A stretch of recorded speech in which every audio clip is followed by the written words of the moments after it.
ארמה?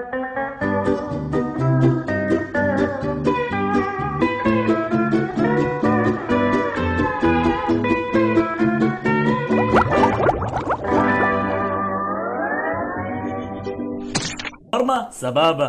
אני כבר לא יכול לחכות עד שפניקשטיין יגיע ונשים לו דילדו בצלחת. מה? נגמרו לנו הדילדואים? אני יודע, נשים זרע עם חרה.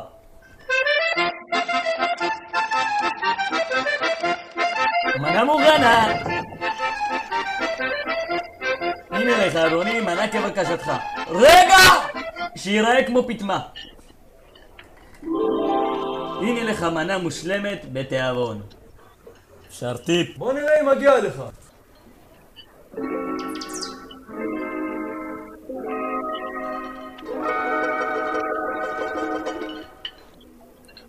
מה זה? אתה נורמלי? מה שמת לי פה? זה כמו חרה. רצית טיפ? הנה הטיפ שלך. עושים מה של היטלר הבן זונה הזה. כן, אני יודע. הוא לא הבן זונה היחיד פה. זה המנוי לבית זונות שלי. מה? זה פג תוקף! אתה רציני? באמת יש לך מנוי לבית זונות? זה שיקצה! גילוי עריות! איסור דאורייתא חמור! היי חבר, אין צורך להתעצבן, אתה יודע. אם אתה לא בקטע של בית זונות, אתה יכול ללכת. בוא, אני אלווה אותך החוצה. אני לא מכניס הומואים למסעדה שלי.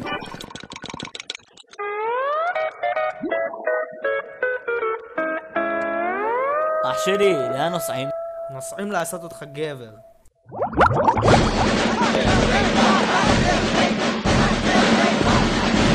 אם זה לא פיטמה. תקשיב בן, בקומה השלישית בחדר האחרון במשבצת 23 מימין יש את הפיטמה הכי גדולה. מת על פטמות! פיטמה נוספת!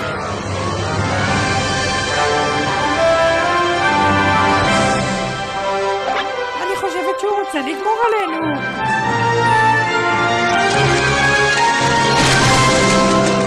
אל דאגה, זה לא זרע. ברוכים הבאים לדודה לפיטמה, המקום הטוב ביותר לחבורה של כוסיות. תקשיבו לי טוב, חוק מספר 1 בשעה 11 בדיוק נסגרת דודה לפיטמה והנכם משוחררים הביתה. חוק מספר 2, כל אחד מתחייב לשלם תשלום מלא 300 שקלים, לא כולל מע"מ. חוק מספר 3, יש מקום אחד שאסור לדרוך בו, לא משנה מה גודל הבולבול שלכם, אם בכלל. קומה שלישית, בחדר האחרון, משבצת 23, מימין, אל תעזו לנסות להגיע לשם. מי שיתפס מנסה להגיע למקום זה יתעלה על עץ גבוה דרך שק השחר למשך כ-24 שעות. אין לי בכלל ביצים, אני סתם ספוג. מכיוון שלספוגי שלנו אין ביצים, לא תהיה לנו ברירה אחרת, אלא לגדל לו ביצים. תמיד חלמתי לגדל ביצים. מספיק!